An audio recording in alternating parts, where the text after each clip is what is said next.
Massey Show. And here's your host, Chris Massey. It's a weekend night, I'm doing what I always do. Yeah, I'm a turkey traffic sight, you're driving me out of my mind.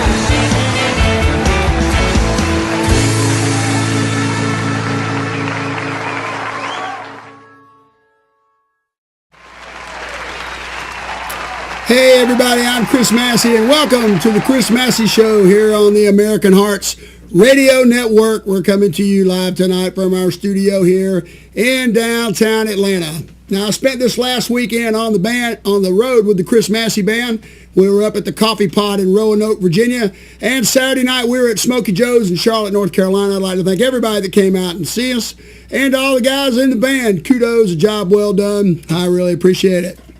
Now, on my last show, I was talking about the challenges that people between the age of 35 and 60 that are single and divorced have when it comes to dating.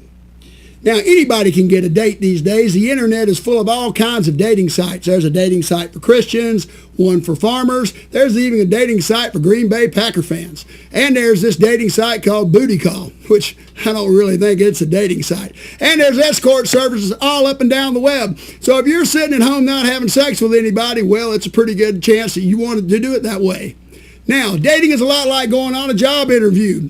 The first interview is like this. You ask her some questions, she asks you some questions, and then at the end of the night, you decide if there's going to be a second interview. Now, what constitutes a second interview are two things. One, do you like the person? And number two, could you see yourself getting naked with this person? Now, the second interview, it gets a little more intense. You're going to share some personal information, probably talk about some past relationships. There's probably a hot goodnight kiss in order that night, and then you decide to go on a third interview, which is the first date. Now, about 3-4 dates into this, the man's going to say something like, listen, honey, how about next Saturday night you come over to my house and I'll cook you dinner? Now, this is a very discreet way for the man to say, it's about time for you and I to have sex. So remember, ladies, if you decide to go over there and have that dinner, you're going to get more than a mediocre dinner and a cheap bottle of wine. Now, if you ask a guy if he's in a serious relationship, he automatically goes to the time factor. I don't know. We've been dating a couple of months. I guess you could say it's serious. For a woman, it's completely different. Once the woman has sex with the man, in her mind, it's serious. So remember, guys, once you're in all the way. No pun intended. Now, the sex causes a lot of problems in the relationship. And once you have sex in this relationship, only two things can happen. First one is this. You're going to get married, and in all probability, you'll be divorced in a few years, and you'll hate each other. The other thing is this, somebody's going to break it off and somebody's going to get hurt. Now, I don't know anybody that's really good at breaking up with anybody or anybody that likes to get broken up with. So here's some things you need to remember if you're breaking up with somebody. First one is this. This is not the time in your life when you want to be telling the truth. I know the Bible says that we're always supposed to tell the truth, but Jesus never had to break up with anybody. No woman wants to hear that she's too fat or she's not good in bed. And guys don't want to hear that we don't make enough money or our penis is too small. So you need to keep all that information to yourself. Now, here's some of the methods that people use when it comes to breaking up. The first one is the drop out of sight method. That's right, just disappear. Don't return any of her phone calls. Don't make any phone calls. And after a while, well, they'll get the message and you'll be home clear. Now, the second one is, it's not you, it's me routine. Well, let's face it, the last time that really worked on somebody was back in the 50s when June Cleaver used it on Ward one night because she didn't feel like giving him head. Now, when you say this to a woman, what you're basically saying is this: I can't tell you the truth because it's going to hurt your feelings. And they're going to haggle you to death until you do tell them. And then, well, you're going to end up upsetting them, and that's what you're trying not to do. Remember, the three things that you want to do and when you're breaking up is this. You want to be respected, you want the person to still like you, and you don't want them to get upset. But man, I tell you, there's a better chance Ted Nugent's going to sell all of his guns before something like that's going to happen. Another popular method is the, I'm not ready for a relationship. Now, this works real good for the women. But guys, if you're using it and you've already had sex with a woman, you better make sure there's a lot of distance between you and her. You're going to unleash the fury. Take my word for it. So you're saying, Chris, what can we do? Is there anything we can say where the other person is going to respect us, they're still going to like us, and they're not going to get upset? Well, you're in luck. There's one line for the guys and one line for the gals. Now, guys, here's what you do. You get her alone, you look her in the eye, and you say, listen, honey, I've got something to tell you. It's really hard because I really wanted this to go a long way. You look at her and you say, but I'm just not over my ex-wife. This works every single time. When you say this to a woman, you're not telling her that she's not pretty enough or she's not smart enough. I mean, what can she say? You're not over your ex. If she gets too upset, well, then you can use the bonus line is, I can't love with a broken heart. Works every time. Now, for you gals, the mistake you always make is you want to let guys down too easy. We don't respond well to stuff like that. You need to be straight, direct to the point, and don't leave the door cracked open where we think there's a chance we can get back together. That's just going to cause some harassing phone calls and maybe even some stalking. So you get the guy alone and you look at him and you go, look, I don't know how to say this, so I'm just going to say it. I used to be a man. Whoa! I don't know a heterosexual guy out there that can get over anything like this. Now you're saying he's going to tell all his friends that I used to be a man. No, he's not. He's not going to tell anybody he ever dated you. He's not even going to tell anybody that he ever knew you. Now, guys, unfortunately, this line doesn't work in reverse. I had a buddy of mine that told his girlfriend he used to be a woman. Hell, she thought it was hot. Next thing you know, she wanted to dress him up in women's clothes and take him down to the mall and shop with her. So you really got to be careful. So with all the things we talked about tonight, it's understandable why escort services are such a lucrative business. I know what you're saying. Chris, how can anybody pay for sex? Well, you're looking at it all wrong. You're not paying for sex. You're paying for them to leave. Man, we got a great show tonight. I got two guys on the show tonight that know what it's like to watch the ink dry on a record contract with big labels like A&M and Warner Brothers, and what it's like to go on tour with rock and roll Hall of Famers like Lou Reed and Rush. I got Jeff Calder from the Swimming Pool Cues. I got Dave Redrick from Riggs. It's going to be a hell of a show. Get your beer and relax. Stick around. We'll be right back.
We're back.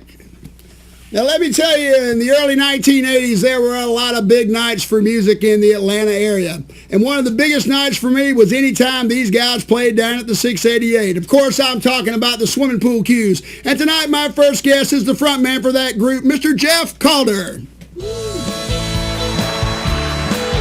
Jeff, come on in. Hey, Chris. All right, have a seat, my man. How are you? All right, great to have you here. Great to have you here. Okay, Jeff, I was talking with you the other day, and you were telling me that you graduated from the University of Florida around 1973. And, that's right. And you were a journalism major, is that right? I was an education major, but I wanted to be a writer, so I guess it was an English major, really. Okay. And you started doing rock reviews and stuff like that, and you told me you did some work with Lester Bangs over at Cream Magazine and some other folks like that? In the mid-'70s, I was living in Florida, and I was a rock writer down there. I wrote for the Tampa Tribune and the Lakeland Ledger, and then I did some work for some publications in Atlanta, which would have been around then, like the Atlanta Gazette, okay, a magazine called Hitting the Note, which was quite a good magazine, mm-hmm. And then I did, other things. And Okay. I was serious about it, and but then decided to do, to start a band. Okay. Now, you were up in New York City doing some work up there, checking out the scene up at CBGB's, and then you made it back down here. Originally, I guess you and Bob actually got the band going in Florida. Is that correct? That's right, Bob. Well, I knew I was, as a regional rock writer, I knew a lot about the Atlanta music scene, and even though I didn't live here, and I was friends with Glenn Phillips of the Hampton Grease Band. Okay. And I met, through Glenn, I met Bob Elsey and here, and then in early 1978, he came to Florida.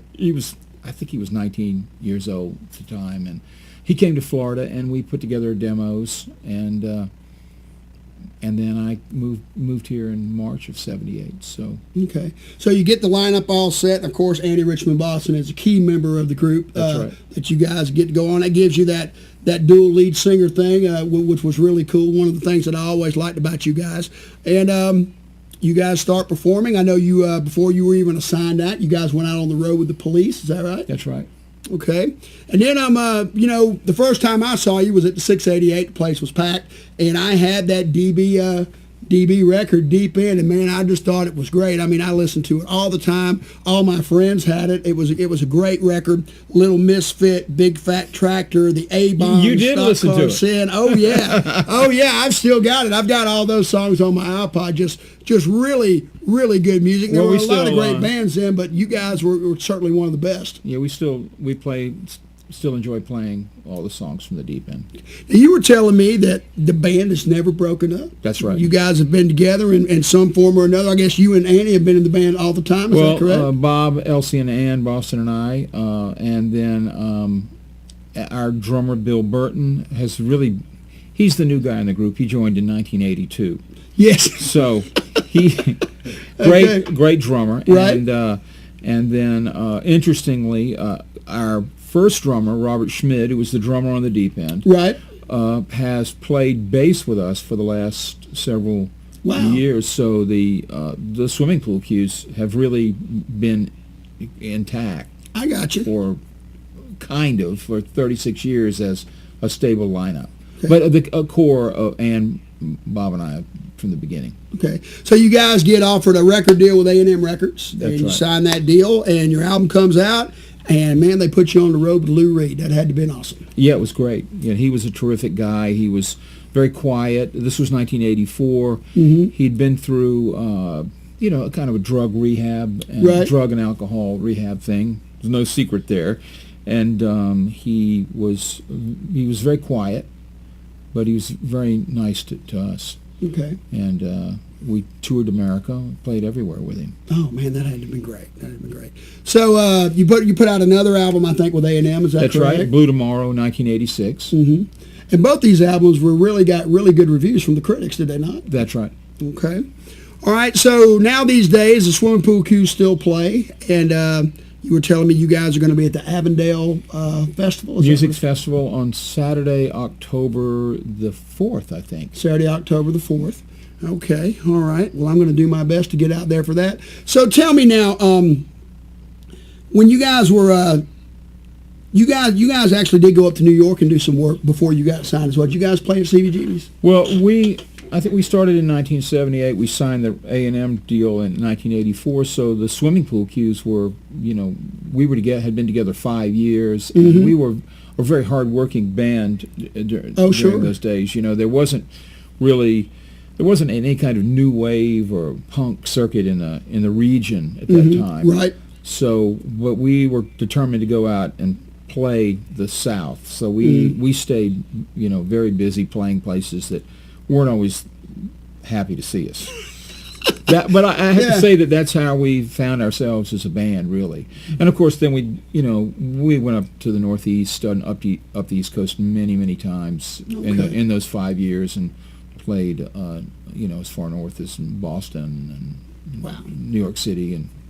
I know when I came around in 1980 with our band, The Mistakes, bands like you and the Heathen Girls and the Basics and the Brains and the Restraints, you guys had already laid the foundation for what was going to be a great music scene. And of course, the 688 opening was Was just the stars lining up and everything. Everything worked out really good. Yeah, that was the first, I guess, sort of flagship new wave punk club. CBGB's of the South in the region. So Yeah. bands were always, national acts would always be sure to use Atlanta as a pivot engagement, I guess Right. you'd say. I got you. Okay.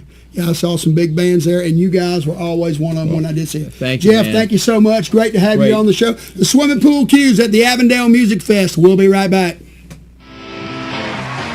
Are you looking for a great night out? Are you in the Atlanta, Georgia area? Are you looking to check out some live, awesome music during the week? They have keynote, poker tournaments, horseshoes, and special events.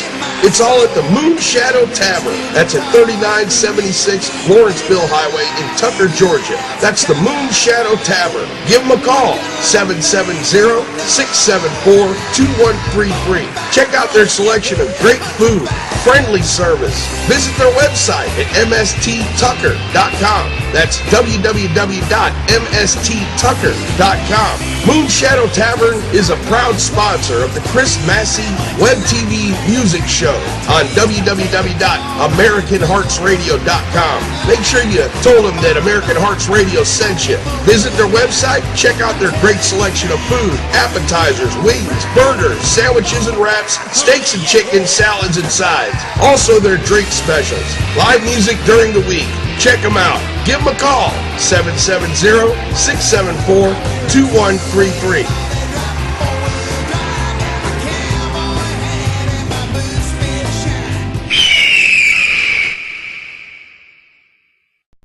Okay, I'm cool. Tonight we are reviewing the 1987 Geffen record release of Appetite for Destruction by LA rock band Guns N' Roses. The album entered the Billboard Top 200 at number 182, eventually making it all the way to number 1, where it stayed for 4 weeks. Right on. As of 2008, the album has sold 18 million copies. The Boston debut album Boston, which came out in 1976, has long been regarded as the best debut album in rock history, but today, many rock critics agree that the top spot belongs to Guns N' Roses. Leon, what is your take on Appetite for Destruction?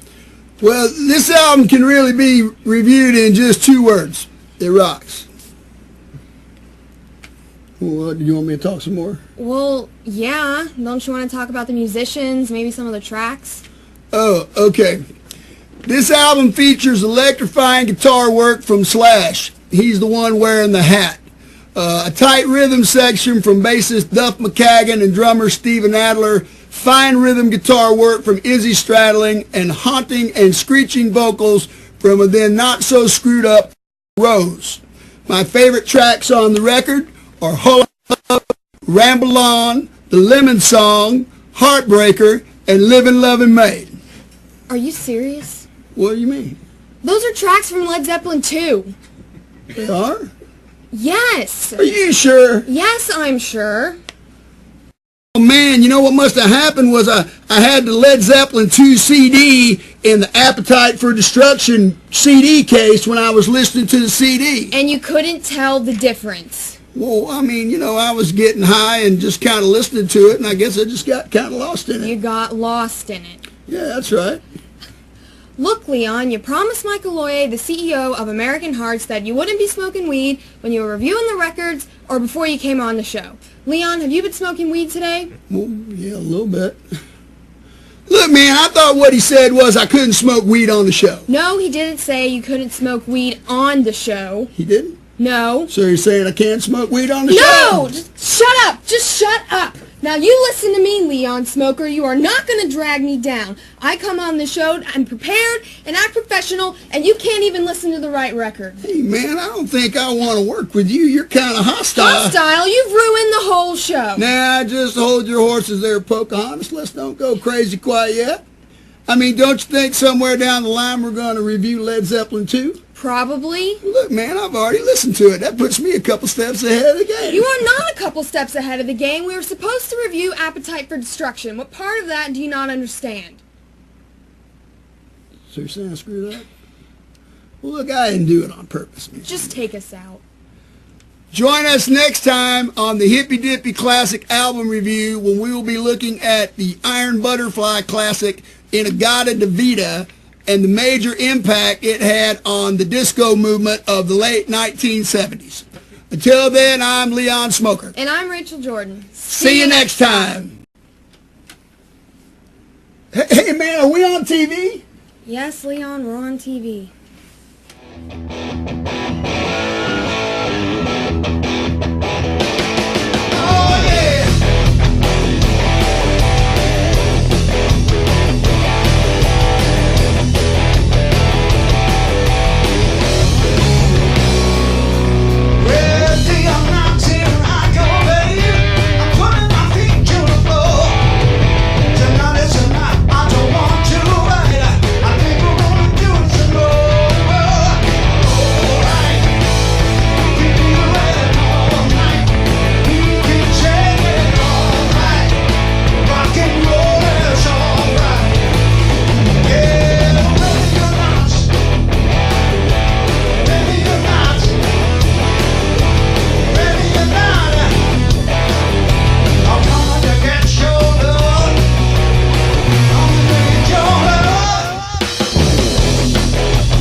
We're back. When I was 17 years old in 1979, the first bar that I ever went to was a place called C.W. Shaw's. They let me in that night. The first band I ever saw play in the bar was Riggs. The first song I ever heard them play, Ready or Not, and I was a fan before they got to the chorus. Would you please welcome from Riggs and Shaking Grace, Mr. Dave Ridrick. Hey, man. Good to see you, brother. Hey, you're going to have to speak up. You heard over me. Well, you know, you gotta make sure if the mic's not working, we're covered. That's all I can tell you. So, great to have you on the show, man. You know, and I remember that night when I first saw you guys. You know, you guys came out, and I was like, whoa, man, just in your face rock and roll, and you guys were I mean, you guys looked then like somebody that should be playing at the Omni, opening up for somebody when I saw you then. You know, we were playing about, I guess, six nights a week, 5 sets a night at this place, and you get pretty tight. That'll tighten you up pretty good.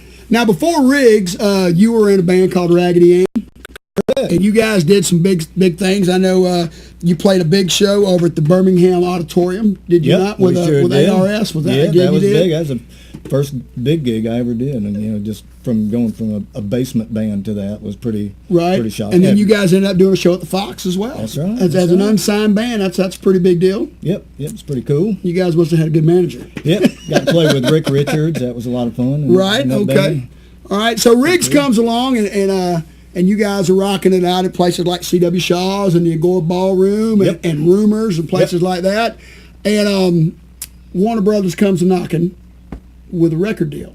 And there were some other labels interested in you guys too, is that correct? Yeah, we went through all different kinds of, just a whole bunch of different ones. But yeah, I think Columbia one time we talked to, but they ended up talking to the producers. So okay, that's right. That's right. Yeah, it was a good time to be in music in Atlanta. Yes, it was. Yes, it was. Yeah. So you guys signed the deal, and your album comes out. And I remember when it came out, a buddy of mine called me. He said, "Man, I got the Riggs album." He said, "It's got a big dog on the front of it and some missiles, man. You need to go down there and buy it." That's and right. I did. And it had all the songs on it from the C.W. Shaw's that I've been hearing you guys do. Ready or Not, Christine, One Night Affair, Dependent on Love. All these great songs, and the album comes out, and the first single y'all released is Ready or Not, is that right? Correct. Andy Johns produced it, the late, great Andy Johns. And that is Glenn Johns' brother? That is Glenn Johns' brother. Wow, and, okay. It's a big time, recorded down in Criterion Studios in Miami. Okay. A lot of fun. So you get signed, and they send you out on the road to Rush, right? Yep.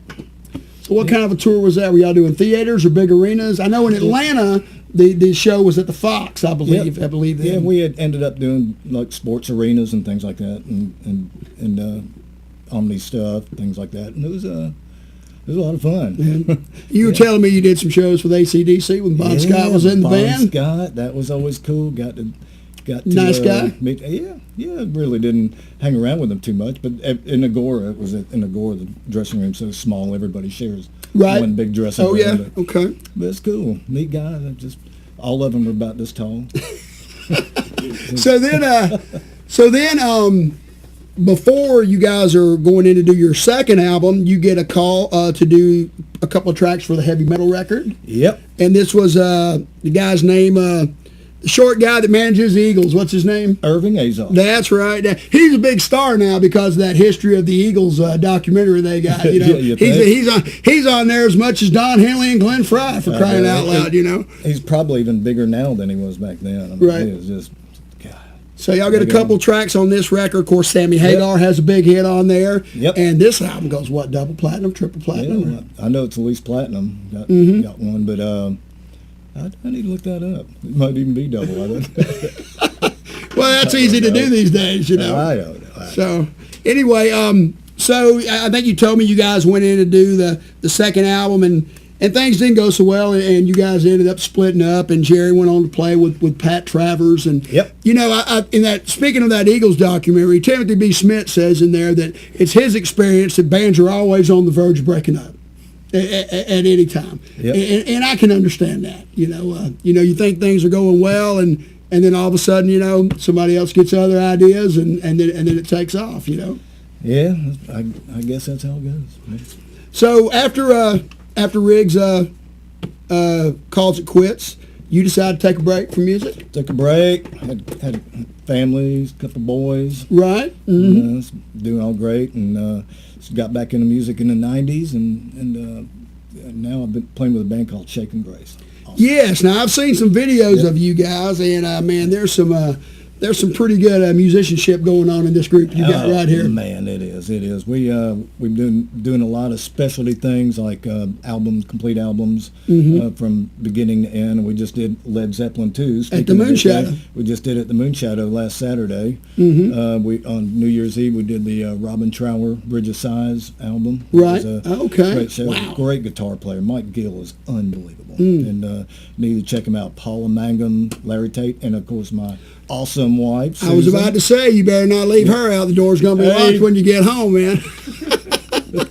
Now, you also were telling me that you got a little news for Riggs fans if they're interested in seeing the band. Tell us all about that. I do. By the way, I just put out the first Riggs Facebook page today, and I just did it a couple hours ago, and it's already over 100 people liked it. And Well, I'm going to like it as soon as I get home. Yeah. And putting a lot of pictures and all out there. But yes, we're going to be playing September 28th in Melbourne, Florida, at a big 3-day outdoor music festival. We're playing the final evening with L.A. Guns, Pat Travers, John Waite, and Cool. going to be a big event down there. So And of course, there'll be some video footage of this stuff, I'm sure, for people that can't get to the show. we're going to try to get somebody to do it, I'm sure. So Okay. I don't know what they're going to do down there. But Okay.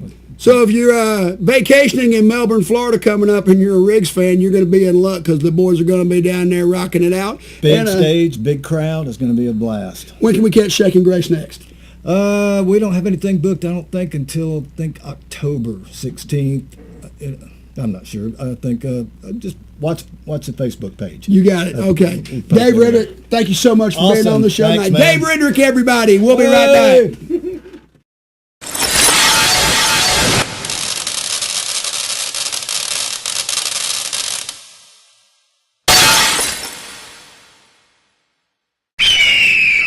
Hey everybody, this is Johnny Van Zandt from Leonard Skinner. You're listening to American Hearts Radio.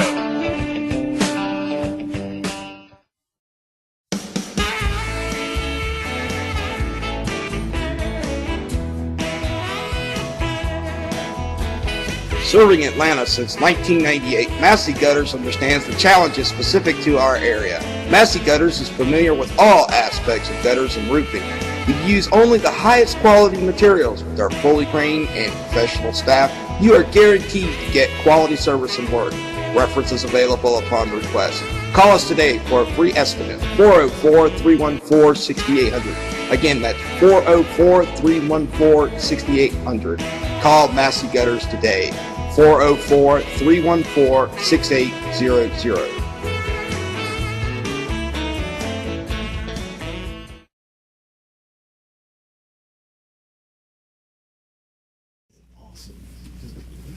All right, we are back. For being a guest on the Chris Massey Show tonight, my guests Dave Ridrick and Jeff Calder will receive a 6-month supply of Rice-A-Roni, the San Francisco treat, and a case of turtle wax. Just see Ray, the security guard, down in the lobby when you leave, and he'll set you up with your door prizes. All right, so I got some announcements to make here. On October 25th, at the Moonshadow Tavern, the Chris Massey Band will be there. We're going to be opening up for the Jagged Stones, Stephen Skipper and that Rolling Stones tribute band. They're really good. It's going to be a big show. Please make plans to be there for that. And next Tuesday night, a special 45-minute edition of the Chris Massey Show. It is the 688 special. And my guest will be Steve May, the owner and operator of the legendary Atlanta 688 Club. He's got some special announcements, so if you ever went to the 688 Club or heard the stories, this is a show you don't want to miss. We're going to have pictures, rare videos, and all kind of stuff. It's going to be a great night. Okay, Al, once again, a fine job, my friend. And remember, till next time, what does it always say, Al? I almost forgot. Oh, yeah. Always love your woman. Take life as it comes. And when you get the chance, have too much fun. We'll see you next time.